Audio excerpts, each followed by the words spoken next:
ಬೈರ್ಮಂಗ್ಲ ಬಿಡದಿ ಭಾಗದ 9600 ಎಕರೆಯನ್ನ ಕಿತ್ಕೊಳ್ಳಿಕ್ಕೆ ಹೊರಟಿರ್ತಕ್ಕಂಥ ರಾಜ್ಯ ಸರ್ಕಾರದ ಅವೈಜ್ಞಾನಿಕ ನೀತಿಯನ್ನ ಖಂಡಿಸಿ ಇವತ್ತು ಕರ್ನಾಟಕ ರಾಜ್ಯ ರೈತ ಸಂಘ ಈ ಬೃಹತ್ ಹೋರಾಟವನ್ನು ಹಮ್ಮಿಕೊಂಡಿರೋದಕ್ಕೆ ನಾನು ಬೈರ್ಮಂಗ್ಲ ಬಿಡದಿ ಭಾಗದ ರೈತರ ಪರವಾಗಿ ನಾನು ಕರ್ನಾಟಕ ರಾಜ್ಯ ರೈತ ಸಂಘಕ್ಕೆ ನಾನು ಅಭಿನಂದನೆಗಳನ್ನು ಸಲ್ಲಿಸಲಿಕ್ಕೆ ನಾನು ಬಯಸ್ತೇನೆ. ಸುಮಾರು ಕೃಷಿ ಪ್ರಧಾನವಾದಂತ ಈ ಭಾಗದ ರೈತರು 1940-42ರಲ್ಲಿ ಬೈರಮಂಗಲದ ಜಲಾಶಯವನ್ನ ಬ್ರಿಟಿಷರು ಕಟ್ಟಿಸ್ಕೊಡ್ತಾರೆ. ಅಧ್ಯಕ್ಷರೇ, ಈ ಭಾಗದ ಬಿಡದಿ ಜಲಾಶಯವನ್ನ ನೀವೆಲ್ಲರೂ ಕೂಡ ಬರ್ತಾ ನೋಡ್ಕೊಂಡ್ ಬಂದ್ರಿ. 1940-42ರಲ್ಲೇ ಈ ಭಾಗದ ಜನರು ಕೃಷಿ ಮಾಡಲಿ ಅಂತೇಳಿ ಬ್ರಿಟಿಷರು ದೂರದೃಷ್ಟಿಯನ್ನ ಇಟ್ಕೊಂಡು ಒಂದು ಜಲಾಶಯವನ್ನ ಕಟ್ಟಿಕೊಟ್ರು. ನಂತರ ಸ್ವತಂತ್ರ ಬಂತು. ಸ್ವತಂತ್ರ ಬಂದ ಮೇಲೆ ಬಿಳಿಯ ಬ್ರಿಟಿಷರು ಹೊಂಟೋದ್ರು, ಕಪ್ಪು ಬ್ರಿಟಿಷರು ನಮ್ಮನ್ನ ಆಳಕ್ ಬಂದಂತವ್ರು ಏನ್ ಮಾಡಿದ್ರು, ಅಭಿವೃದ್ಧಿಯ ನೆಪದಲ್ಲಿ ಇಂಡಸ್ಟ್ರಿಗಳನ್ನ ಮಾಡಿ ಆ ಇಂಡಸ್ಟ್ರಿಯ ಮೂಲಕ ಆ ಜಲಾಶಯಕ್ಕೆ ಕೆಮಿಕಲ್ ಅನ್ನ ಬಿಟ್ಟು ಬಿಟ್ಟು ಬಿಟ್ಟು ಪೊಲ್ಯೂಷನ್ ಮಾಡಿದ್ರು. ಇವತ್ತು ಯಾವ ಪರಿಸ್ಥಿತಿಗೆ ಬಂದಿದೆ ಅಂತ ಮಾಡಿದವ್ರು ಯಾರು ಅಲ್ಲ, ಬ್ರಿಟಿಷರಲ್ಲ. ಬ್ರಿಟಿಷರು ಒಳ್ಳೆ ರೀತಿಯಲ್ಲಿ ಕೃಷಿ ಮಾಡಲಿ ಅಂತ ನಮ್ಮ ರೈತರಿಗೆ ಡ್ಯಾಮ್ ಅನ್ನ ಕಟ್ಕೊಟ್ರು. ಆದ್ರೆ ನಮ್ಮನ್ನ ಆಳ್ತಿರ್ತಕ್ಕಂಥ ಕಪ್ಪು ಬ್ರಿಟಿಷರಿದಾರಲ್ಲ ಇಲ್ಲಿ, ಅವರೆಲ್ಲರೂ ಕೂಡ ನಮ್ಮನ್ನ ಆಳ್ತಕ್ಕಂಥವ್ರು ಆ ಮಲಿನವನ್ನ ಮಾಡಿ ಇವತ್ತು ಈ ಮಟ್ಟಕ್ಕೆ ಈ ಜಲಾಶಯವನ್ನ ತಂದಿಕ್ಕಿದ್ರು. ಅವ್ರಿಗಿರ್ತಕ್ಕಂಥ ದೂರದೃಷ್ಟಿ ನಮ್ಮನ್ನ ಆಳ್ತಕ್ಕಂಥ ಈ ಮುಖ್ಯಮಂತ್ರಿಗಳಿಗೆ ಇಲ್ವಲ್ಲ ಅಂತಕ್ಕಂಥ ನೋವು ನಮ್ಗೆ. ಇವತ್ತು ಇನ್ನೊಂದು ವಿಚಾರವನ್ನು ಹೇಳಲಿಕ್ಕೆ ನಾನು ಬಯಸ್ತೇನೆ.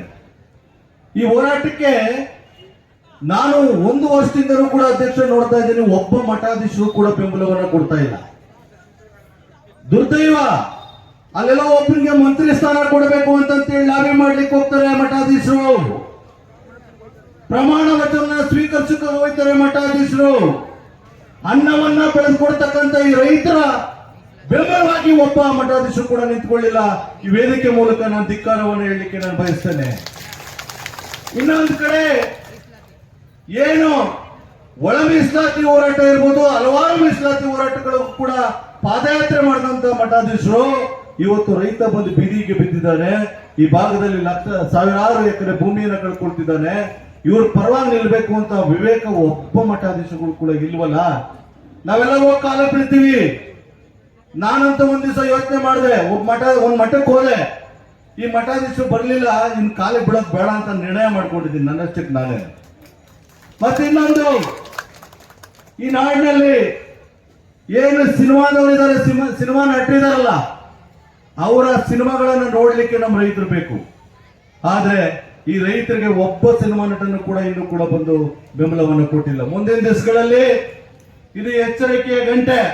ಮುಂದಿನ ದಿವಸಗಳಲ್ಲಿ ರೈತ ಪರವಾಗಿ ಏನಾರ ಮಠಾಧೀಶರು, ಸಿನಿಮಾ ನಟರು ಏನಾರ ಬಂದು ನಿಲ್ಲಿಲ್ಲ ಅಂತ ಹೇಳಿದ್ರೆ ನಿಮ್ಮ ವಿರುದ್ಧನೂ ಕೂಡ ಹೋರಾಟವನ್ನು ರೂಪಿಸಬೇಕಾಗತ್ತೆ. ನಿಮ್ಮ ವಿರುದ್ಧ ಹೋರಾಟವನ್ನು ರೂಪಿಸಬೇಕಾಗತ್ತೆ. ಏನಿವತ್ತು ಮೊನ್ನೆ ಚೆಕ್ ಅನ್ನ ಕೊಟ್ಟರಲ್ಲ ಸ್ವಾಮಿ ಸರ್ಕಾರದ ಪರವಾಗಿ, ಆ ಚೆಕ್ ಅನ್ನು ವಿತರಿಸಲಿಕ್ಕೆ ಯಾವ ನೈತಿಕತೆ ಇದೆ ಇಲ್ಲಿನ ಶಾಸಕರಿಗೆ, ಒಂದಷ್ಟು ಲೀಡರ್ಗೆ? ಈಗಾಗಲೇ ನಮ್ಮ ಯಶವಂತವ್ರ ಹತ್ರ ನಾನು ಮಾತಾಡ್ತಾ ಇದ್ದೆ. ಚೆಕ್ ಅನ್ನು ವಿತರಿಸಿದಾರಲ್ಲ, ಒಂದು ಚಾಪಕಾಗ್ತದಲ್ಲಿ ಒಂದು ಅಗ್ರಿಮೆಂಟ್ ಮಾಡ್ಕೊಂಡಿದಾರಂತ ಅಧ್ಯಕ್ಷರೇ, 60 ದಿನಗಳ ಕಾಲ ಈ ಚೆಕ್ ಅನ್ನ ನೀವು ಸಬ್ಮಿಟ್ ಮಾಡಬಾರ್ದು ಬ್ಯಾಂಕಿಗೆ ಅಂತ. ಯಾವ ಪುರುಷಾರ್ಥಕ್ಕೆ? ಇಲ್ಲಿ ದುಡ್ಡಿಲ್ಲ ಸರ್ಕಾರದಲ್ಲಿ, ಒಂದು ನಯ ಪೈಸಾ ದುಡ್ಡಿಲ್ಲ. ಯಾಕೆ ಅಂತ ಹೇಳಿದ್ರೆ ಈ ರೈತರ ಒಗ್ಗಟ್ಟನ್ನು ಹೊಡಿಲಿಕ್ಕೆ 7 ಜನಕ್ಕೆ ಚೆಕ್ ಕೊಟ್ರು ಅಂತಂದ್ರೆ ಬೇರೆ ರೈತರು ಕೂಡ ಬಂದ್ಬಿಡ್ಲಿ ಅಂತಕ್ಕಂಥ ಹುನ್ನಾರ. ಈ ಹುನ್ನಾರಕ್ಕೆ ನಮ್ಮ ಒಬ್ಬ ರೈತರು ಕೂಡ ಕಾಲ್ ಕಿತ್ತು ಬರೋದಿಲ್ಲ. ಮುಖ್ಯಮಂತ್ರಿಗಳೇ, ನಿಮಗೆ ಸ್ವಾಭಿಮಾನ ಇದ್ರೆ, ನೈತಿಕತೆ ಇದ್ರೆ, ಕನಕಪುರ ಭಾಗದಲ್ಲಿ ಒಂದು ನಿಮ್ಮ ಸ್ಟೇಟ್ಮೆಂಟ್ ಮೊನ್ನೆ ಮುಖ್ಯಮಂತ್ರಿಗಳು ಬಂದಿದಾಗ, 1 ಇಂಚು ಭೂಮಿಯನ್ನ ಕೊಡಬೇಡಿ, ಕೃಷಿಯನ್ನ ಮಾಡಿ ಕನಕಪುರದ ರೈತರು. ನೀವು ಕನಕಪುರಕ್ಕೆ ಮುಖ್ಯಮಂತ್ರಿಗಳಲ್ಲ, ಈ ನಾಡಿಗೆ ಮುಖ್ಯಮಂತ್ರಿಗಳು. ಅದನ್ನ ಮರ್ತಿದ್ದೀರಿ. ದಯವಿಟ್ಟು ಮುಖ್ಯಮಂತ್ರಿಗಳೇ, ಮುಂದಿನ ದಿನ ನೀವೇನಾದ್ರೂ ಬಂದ್ರೆ, ಯಾರು ರೈತರಿಲ್ಲ ಅಂತ ಹೇಳ್ತೀರಲ್ಲಪ್ಪ, ಇವತ್ತು ಸಭೆಗೆ ಬರ್ಬೇಕಾಗಿತ್ತು. ನೀವು ಇಲ್ಲಿ ನಮ್ಮ ರೈತ ಸಂಘ ಕರೆ ಕೊಟ್ಟಿತ್ತಲ್ಲ, ಈ ಸಭೆಗೆ ಬರ್ಬೇಕಾಗಿತ್ತು. ನಮ್ಮ ಅಧ್ಯಕ್ಷರು ಹೇಳಿದ್ದಾರೆ, ಮುಂದಿನ ದಿನಗಳಲ್ಲಿ ಯಾರ್ಯಾರು ಭೂಮಿಯನ್ನ ಕೊಡ್ತೀವಿ ಅಂತ ಹೇಳಿ ಹೇಳಿದರೆ ನೀವು ಕೂಡ ಸಹಿ ತಗೊಂಡು ಡಾಕ್ಯುಮೆಂಟ್ ತಗೊಂಬನ್ನಿ. ಕೊಡಲ್ಲ ಅಂತಕ್ಕಂಥವ್ರು ನಾವು ಕೂಡ ತಗೊಂಬತ್ತೀವಿ. ಇದು ಚಾಲೆಂಜ್ ಅಂತಕ್ಕಂಥ ಆ ಚಾಲೆಂಜ್ ಅನ್ನ ನೀವು ಅಕ್ಸೆಪ್ಟ್ ಮಾಡಬೇಕು. ಇಲ್ಲ ಅಂತ ಹೇಳಿದ್ರೆ ಈಗಾಗಲೇ ಸಂಯುಕ್ತ ಹೋರಾಟದ ಸಭೆ ಕೂಡ ಆಗಿದೆ. ನಮ್ಮ ಅಧ್ಯಕ್ಷರು ಯಶವಂತ್ ಅವರು ಇಲ್ಲಿದ್ದಾರೆ. ಮುಂದಿನ ದಿನಗಳಲ್ಲಿ ಹೋರಾಟ ವಿಧಾನಸೌಧದ ಹತ್ರ ಬರುತ್ತೆ, ಫ್ರೀಡಂ ಪಾರ್ಕ್ ಹತ್ರ ಬರುತ್ತೆ.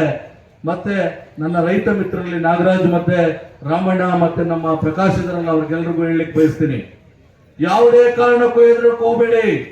ನಿಮ್ಮ ಪರವಾಗಿ ಕರ್ನಾಟಕ ರಾಜ್ಯ ರೈತ ಸಂಘ, ಈ ನಾಡಿನ ರೈತರು ಇವತ್ತು ಎಲ್ಲ ವಿವಿಧ ಜಿಲ್ಲೆಗಳಿಂದ ಕೂಡ ಬಂದು ನಿಮಗೆ ಬೆಂಬಲವನ್ನ ಘೋಷಿಸಿದರೆ ನಾವೆಲ್ಲರೂ ಕೂಡ ನೀವು ಪರ ಇರ್ತೀವಿ ಅಂತ ಹೇಳ್ತಾ ಈ ಹೋರಾಟವನ್ನು ಯಶಸ್ವಿ ಮಾಡಿದಂತ ನಿಮ್ಮೆಲ್ಲರಿಗೂ ಮತ್ತೊಮ್ಮೆ ಧನ್ಯವಾದಗಳನ್ನು ಹೇಳಿ ನನ್ನ ಮಾತನ್ನು ಮುಗಿಸ್ತಾ ಇದ್ದೀನಿ.